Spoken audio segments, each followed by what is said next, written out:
আগুনের লেলিহান শিখা যখন অন্ধকার আকাশকে গ্রাস করছিল, আমি তখন পুলিশের গাড়ির পাশে পাথরের মতন বসেছিলাম। আমার শরীরের ক্ষতগুলো জ্বলছিল, কিন্তু মনের ভেতরের ক্ষতটা তার চেয়েও গভীর। পুলিশ আমার শ্বশুরকে অ্যাম্বুলেন্সে তুলে নিয়েছে। যাওয়ার সময় তিনি শেষবারের মতো আমার দিকে তাকিয়েছিলেন। সে দৃষ্টিতে ক্ষমা ছিল নাকি আরো কোনো গোপন রহস্য, যা আমি জানি না। আমি আমার আঁচলে লুকিয়ে রাখা আরিয়ানের সেই ছোট্ট ডায়েরিটা খুললাম। ধোঁয়ায় কালচে হয়ে যাওয়া পাতাগুলো উল্টে পাল্টে দেখতে থাকলাম। আমার বুক কেঁপে উঠলো। সেখানে শুধু কোড নাম্বার আর টাকার অঙ্ক নেই, আছে একটা জায়গার নাম বারবার লেখা, প্রজেক্ট ফিনিক্স ব্যাক আউটপোস্ট।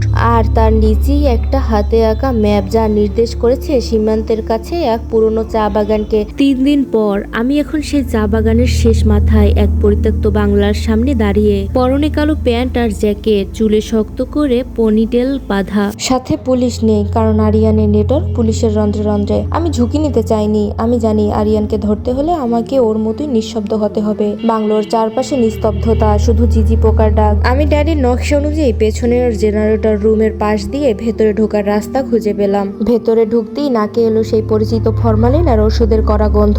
আমার শরীর গিন গিন করে উঠলো। এখানেও ল্যাব? আরিয়ান কি তবে থেমে নেই? অন্ধকার করিডোর দিয়ে এগোতেই একটা ঘরের ভেতর থেকে গোংরানির শব্দ শুনতে পেলাম। বুকটা ধক করে উঠলো। রিমা! আমি দরজার ফাঁক দিয়ে উকি দিলাম। ঘরের মাঝখানে একটা স্ট্রেচারে রিমা শুয়ে আছে। ওর নাকে মুখে অক্সিজেন মাস্ক। পাশে দাঁড়িয়ে আরিয়ান। ও একটা ল্যাপটপে কি যেন টাইপ করছে, আর ফোনের ওপাশে ইংরেজিতে কারোর সাথে কথা বলছে।